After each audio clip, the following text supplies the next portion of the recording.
बिस्मिल्लाहिर्रहमानिर्रहीम। अस्सलाम वालेकुम नाज़रीन, आज हम यहाँ मौजूद हैं मैदान अरफात में, और ये वो मैदान है जहाँ पे आज जो है वो 30 लाख से ज़ायद फ़र्ज़ांदान तौहीद आज फ़रीज़ हज अदा करेंगे।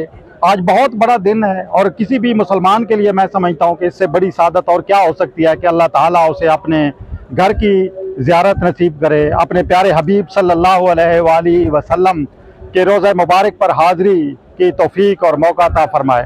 तो इस वक्त मैदान अरफात में है, थोड़ी देर के बाद मस्जिद नमरा से हज का खुतबा शुरू हो जाएगा। लेकिन ये वो मकाम है जहाँ पे इस वक्त खड़े हैं जो हम आपको दिखाना चाहते हैं। इसकी बड़ी अहमियत है। बज़ाहिर ये एक छोटी सी पथरीली पहाड़ी है, छोटे छोटे पत्थरों की पहाड़ी है, लेकिन इस पहाड़ी का मकाम और इसकी अहमियत बहुत ज़्यादा है। और उसकी वजह यह है कि इस पहाड़ी ने मेरे प्यारे और आपके प्यारे हबीब सल्लल्लाहु अलैहि वसल्लम का दीदार किया था।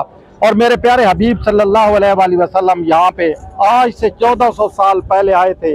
नाज़रीन, ये आप देख सकते हैं पीछे दूर दूर तक लोग जो हैं वो ये जबल रहमत पे बैठे हुए हैं और यहाँ पे दुआएं मांग रहे हैं अपनी मग़फ़िरत की, अपनी बच्चों की, अपने बुज़ुर्गों की, अपने वालिदैन की।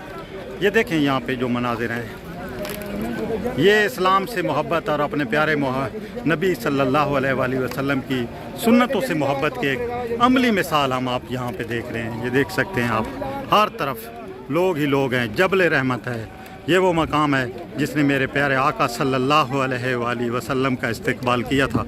इसी वजह से आज इस मकाम पे लोग इतनी बड़ी तादाद में आए हुए हैं।